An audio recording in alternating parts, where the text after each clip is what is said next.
Germantown Multi Speciality Hospital, Dr. Mir Jawad Zar Khan, National Award winner, Senior Orthopedic Surgeon and Director of Germantown Multi Speciality Hospital। इनके साथ most senior and world experience doctor की team आपकी खिदमत में रहेगी। अस्सलाम वालेकुम नाज़रीन, 7H न्यूज सच को रखे आपके आगे।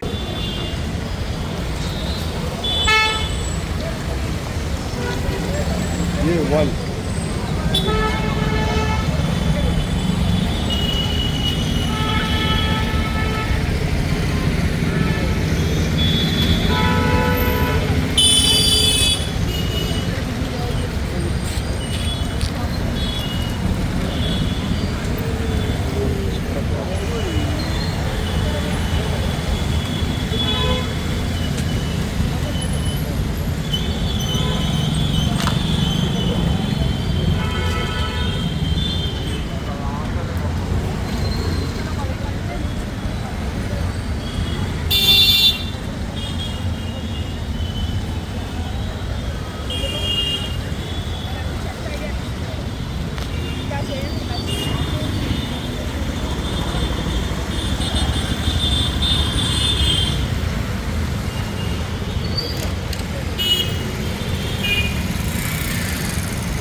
Germantown Multi Speciality Hospital, Dr. Mir Jawad Zar Khan, National Award winner, Senior Orthopedic Surgeon and Director of Germantown Multi Speciality Hospital। इनके साथ most senior and world experience doctor की टीम आपकी खिदमत में रहेगी। Doctor Wasif Azam, doctor Bharvi Chandori, senior cardiologist और दीगर specialist doctor की टीम खिदमत अंजाम दे रही है। Robotic surgery, advance cath lab, MRI, operation theatre, ICU, 2D ultrasound and pathological laboratory की 24 घंटे इमरजेंसी सर्विस के साथ अपने तमाम अमराज का मुकम्मल इलाज करवाइए। Germanton multi speciality hospital, opposite to pillar number 150, Attapur, Hyderabad. खबर है शहर की, खबर है गाँव की, खबर है सारी दुनिया की। 7H न्यूज पसंद आए तो लाइक कीजिए, शेयर कीजिए और सब्सक्राइब करना ना भूलें।